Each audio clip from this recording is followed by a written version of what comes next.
Coming up, when we start looking back traditionally at Cherokee women's roles within the tribe, this is what the women were doing. The men helped, but this was really where the women dominated. exploring the connection between Cherokee culture and the seeds and plants that have helped make us who we are.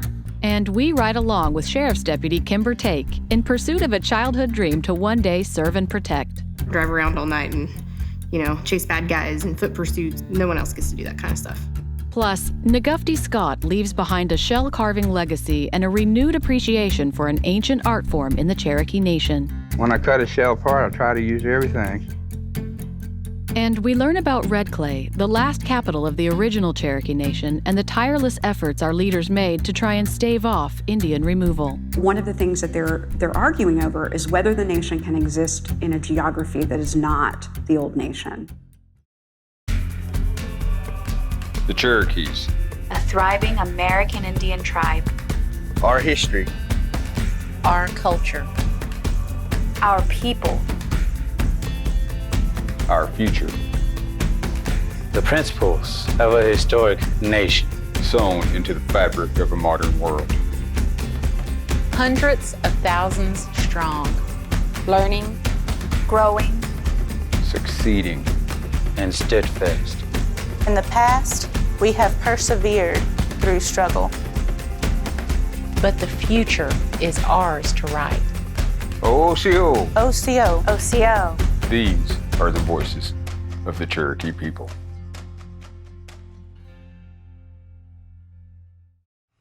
Osiyo, I'm Principal Chief Chuck Hoskin, Jr. Welcome to Tahlequah, Oklahoma, capital city of the Cherokee Nation. For generations, the Cherokee story has been told by others. Today, through this groundbreaking series, we're taking ownership of our own story and telling it as beautifully and authentically as we can. I hope you enjoy these profiles of our people, our history, and our culture. And please make plans to come visit us sometime. Wado. Osiyo, it's how we say hello in Cherokee. I'm your host, Jennifer Lauren, at the John Ross Museum in Park Hill, Oklahoma.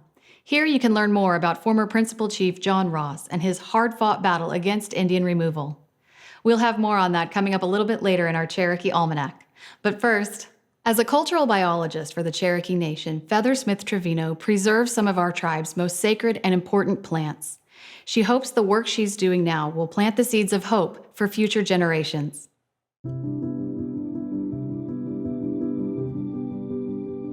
We kind of talk about the fact that our culture and our plants almost go hand in hand. And if we don't have any of these native plants that we were using for foods, for medicines, and for crafts, what really are we? We only have, we're sure, a handful of what we were actually growing. So doing this, we just want to be able to help with the preservation of those seeds, make sure that they're always going to be here, and make sure that a piece of Cherokee culture is always going to be here with them. I'm Feather Smith-Trevino. I'm the cultural biologist for Cherokee Nation. And so as the cultural biologist, my primary jobs are to help take care of the Cherokee Nation seed bank and take care of the Cherokee Nation heirloom garden and native plant site.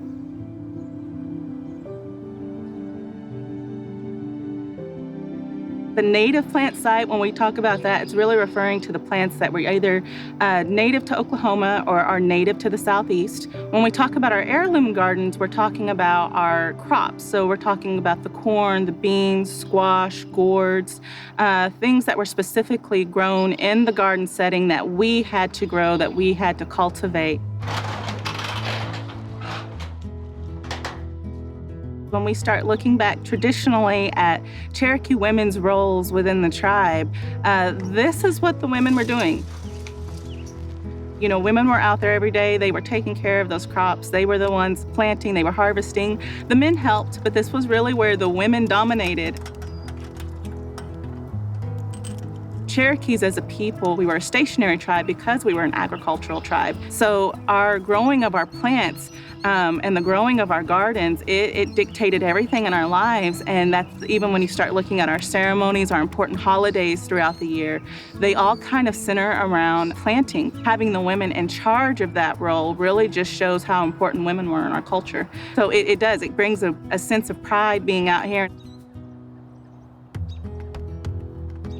for the things that we know that were really important to us that do grow here. So many of those are becoming rare that sometimes this kind of gives us an opportunity to perhaps grow a few of these plants. Occasionally, we can take these plants and get root clippings and things of them, and then we are able to give that back to the community and offer it through the seed bank. So we have the Cherokee White Eagle corn here. And the White Eagle corn is one of our oldest, more unique varieties of corn. It's something that was really specifically cultivated by us. So this is the basket gourd seeds. We did not eat the gourds that we grow. These would have all been for decorational use or for utilitarian use. So this is the Cherokee yellow flower corn. This is actually one of 3 different varieties of flower corns that we grow. Everything that we're showing here today is stuff that we would be distributing through the seed bank. So these are seeds that we will package up and then we'll actually mail out to our citizens.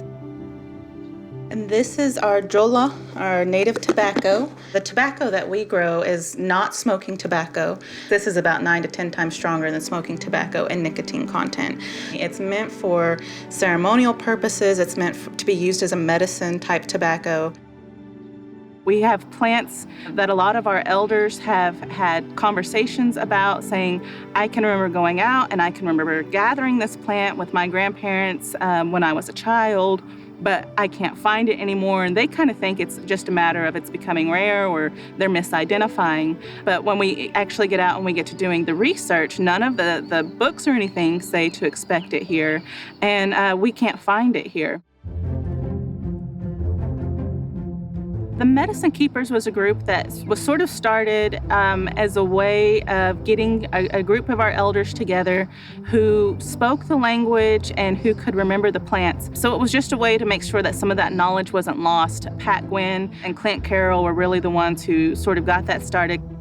Yeah, and the Medicine Keepers, as first language speakers, getting up in years, they were having a hard time finding the plants that made them Cherokee, that they needed, every day. I try to put the puzzle together, and they would tell me what the area would look like, where it would grow and stuff. So I would go and look at that, and then that became, once a month, once a week. Now it's all the time. Up here, we're actually looking for a plant that one of our elders has been asking Pat about for quite a time that he uses for medicine, and we've had a tough time finding it anywhere else. And so Pat's been doing a lot of research on it. He's gone back through some research and has managed to find that this was one of the most recent areas where it had last been spotted. There's some right here.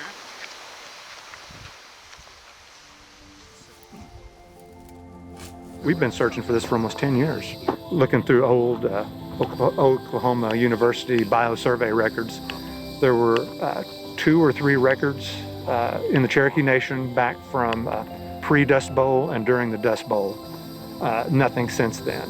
And then this is actually the latest record.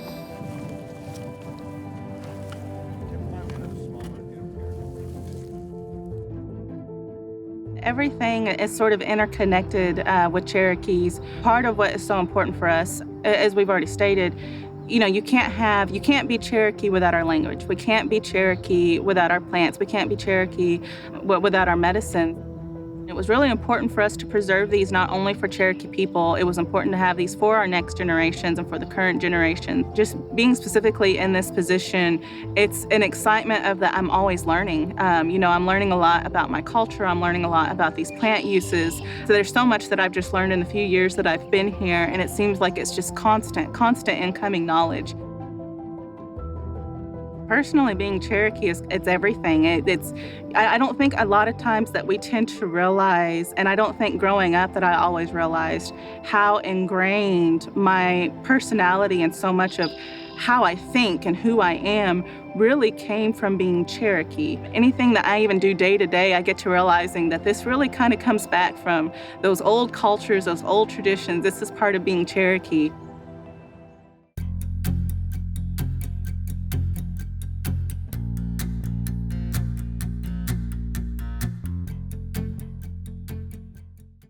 Kimber Take is small but mighty, a valuable member of her law enforcement teams.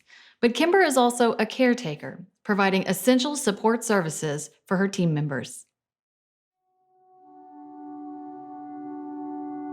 I decided at 5 years old I wanted to be on the SWAT team. I watched TPD's SWAT team take out a house in front of ours one morning, and for whatever reason, my 5-year-old brain was like, I want to do that. That looks like, I got to watch them kick in doors, throw bangs, just the whole thing, and I'm like, I'm going to do that. And ever since then, that's all I've thought about doing. So I did it. Hands, show me your hands.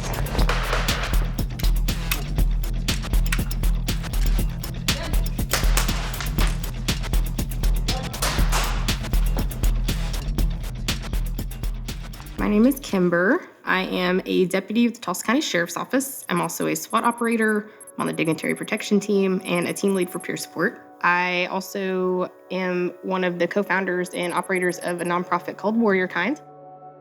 I've been there now for 12 years. But you still have people out in the world that think women shouldn't be there. It is what it is. Unfortunately, I don't listen well, so I do what I want.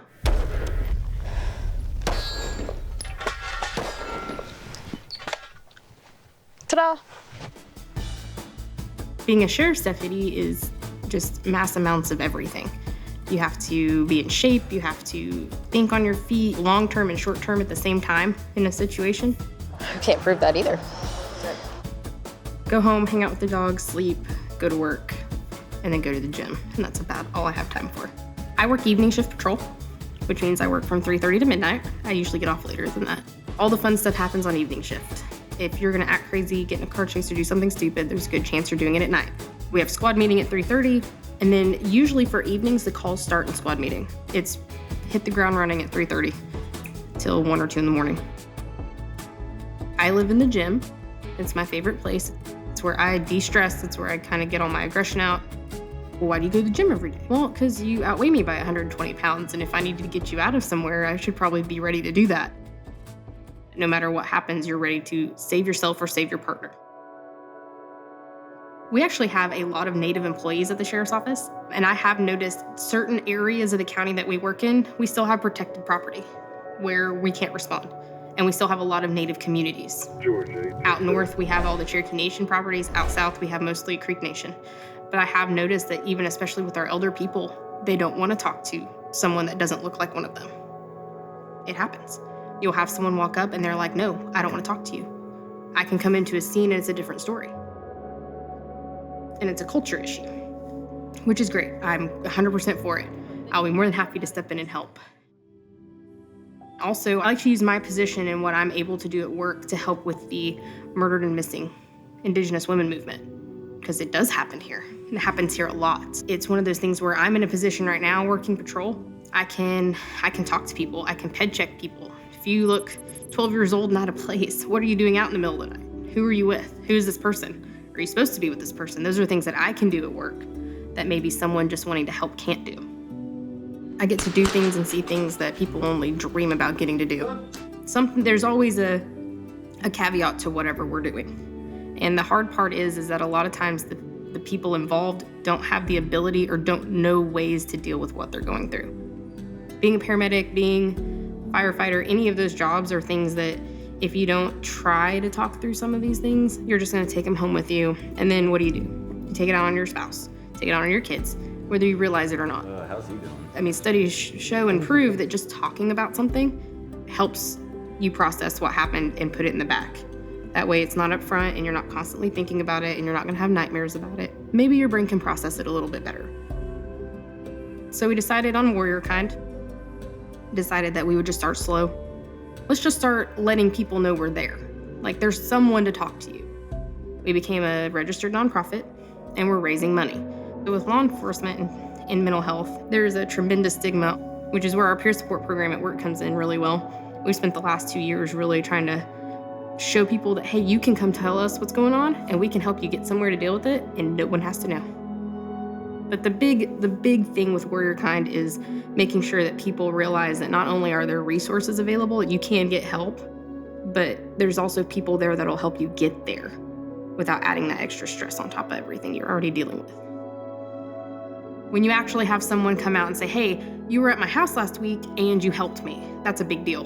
Because there's a lot of stuff that we do that never makes the news, that no one ever hears about, that no one ever gets to see or ever gets to know. And it's okay, because you get to go home and sleep in your bed and it's all fine while we're out here doing what we do. Alrighty.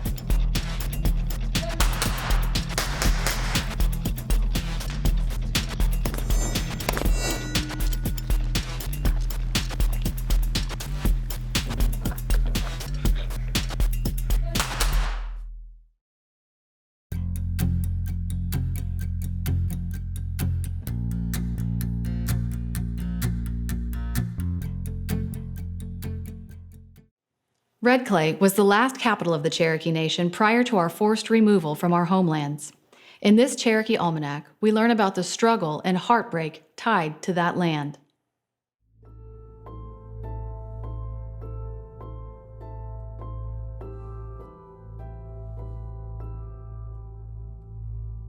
Red Clay State Park is in southeastern Tennessee. Along its southern perimeter, the park borders the state of Georgia. In 1828, the election of Andrew Jackson as President of the United States brought the existing pressures for Cherokee removal to a boiling point. Jackson's election to the presidency emboldened the state of Georgia to pass laws designed to subjugate and harass Cherokee people. Cherokee people are not allowed to testify in courts. They're not allowed to bring suit against anybody. Cherokees recognize that they're going to be second-class citizens within a Georgia context.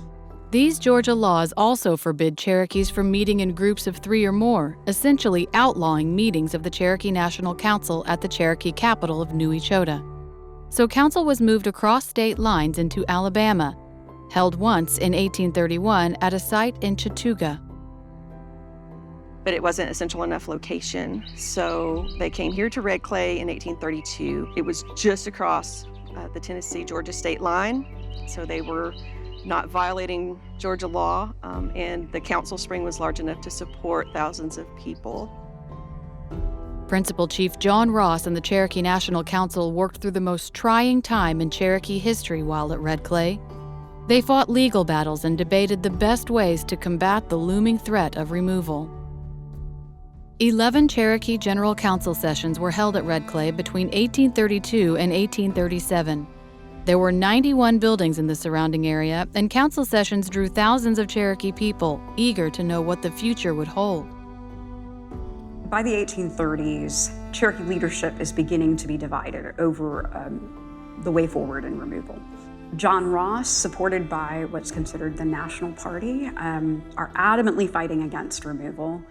The Ridge-Boudinot faction are open to discussing removal. I don't think these are people who fundamentally disagree on a lot, but one of the things that they're arguing over is whether the nation can exist in a geography that is not the old nation. And so, Red Clay and the Cherokee Council meetings held here became the backdrop for the most serious, life-altering arguments within our tribe's history.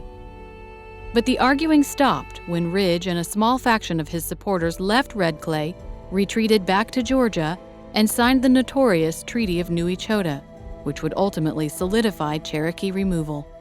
And this, of course, launches a period of 2 years that Cherokees should be getting ready for removal.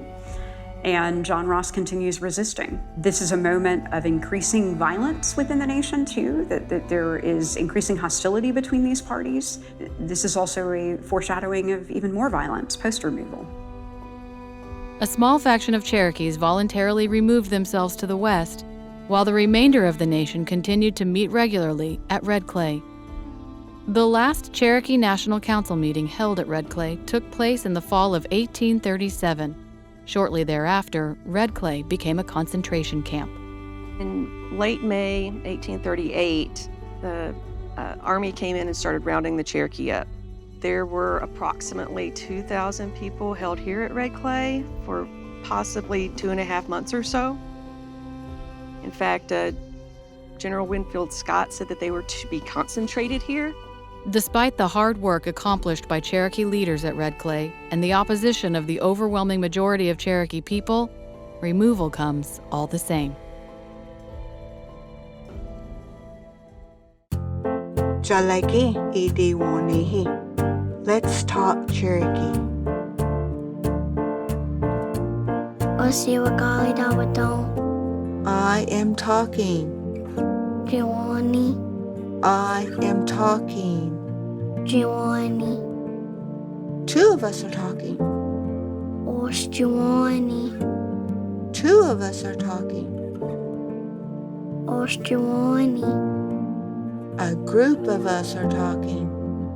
Ojiwani. A group of us are talking. Ojiwani.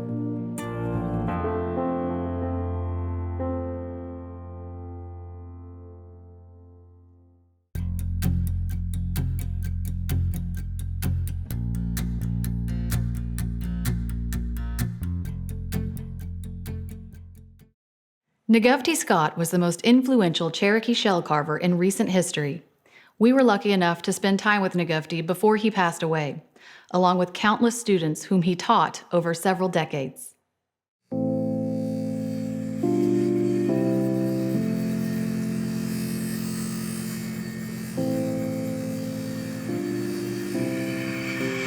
You notice how I try to leave everybody alone as they're working? I can tell if they're doing something wrong by listening to the machine. Yeah.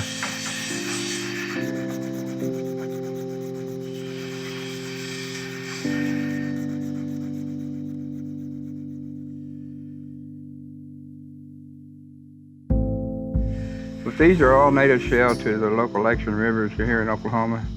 You even find them out there about Lawton and Medicine Park, and you find them different places, Osage County. And the reason I found this one when I was looking for artifacts and fishing lures up at 10 color, I saw that rainbow color down in the mud, and when I pulled it up and wiped it off and felt it, I knew I had something big enough, thick enough, colorful enough, and pretty enough to make shell gorget and beads out of. So that's how I got started in that back in 1975.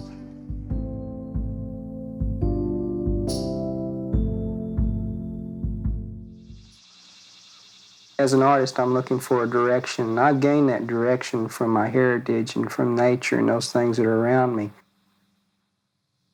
And I've looked into it so hard that I've tried to find a true direction for myself, and I feel like I'm getting a lot of strength from those things from nature, from my heritage.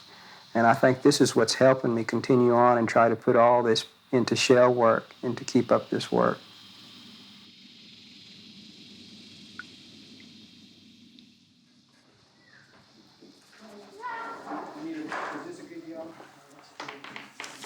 Mr. Scott, right? That's good, Crystal. You need to work a little bit on your coloring technique on the inside cross. Cover up the white spaces. I teach elementary Indian art, and so basically I have to teach the fundamentals of art. And so my main curriculum is based on the study of Indian art. And I feel this is so important because most of the little Indian kids there don't really have a background in their own traditional culture. What they know is what they see on TV and through the movies, and it's just like little white kids too. They have a stereotyped view of what the Indian is. They all feel that we lived in teepees and rode horses on the plains and hunted the buffalo.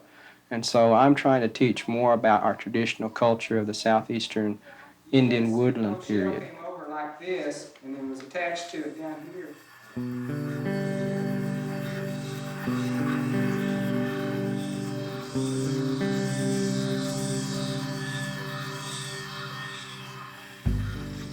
I can't say it gets easier from here, but when I get finished with this one, it's going to be a scarf tie. I'm trying to get all the men to replace the traditional tie that they wear when they dress up in formal wear with a Cherokee scarf tie. So this black scarf will go through it and hang out the bottom, and then it goes up on your neck like that. Change the fashion world. When I cut a shell apart, I try to use everything. So this is a natural form inside the shell where the muscles attached right here and here. and this makes a natural teardrop shape. And then the long hinge right here is like a feather to me, so I started cutting these out like feathers.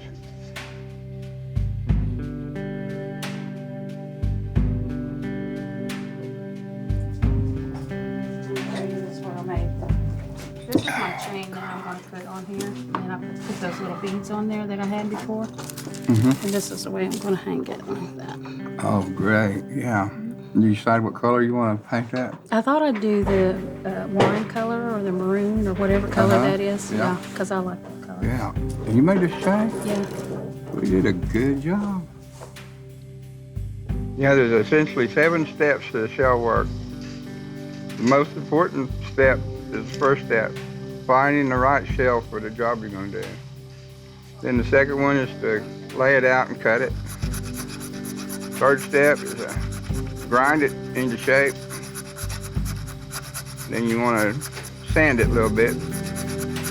Then you have to drill a suspension hole, or you're going to make a pair of earrings or a gorget necklace, something like that. And then you go back and sand it some more.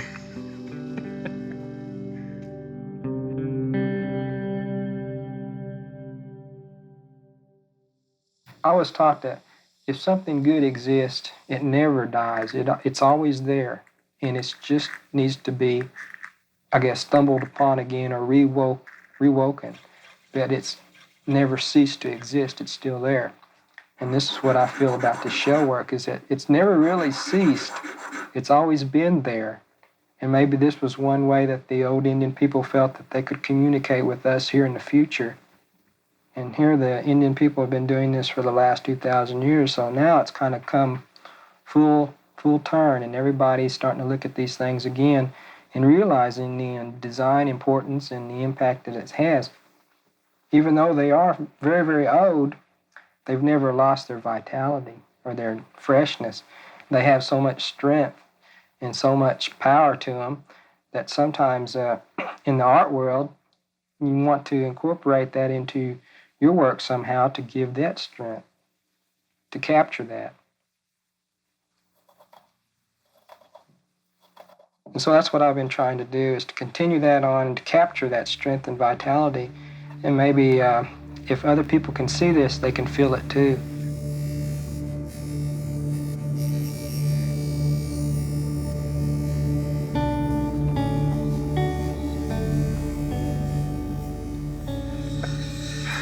You know raccoons love mussels? Yeah. A long time ago, Cherokees loved mussels too. But nowadays, squirrels still love mussel meat, but Cherokees have switched over to hog. More meat, less effort.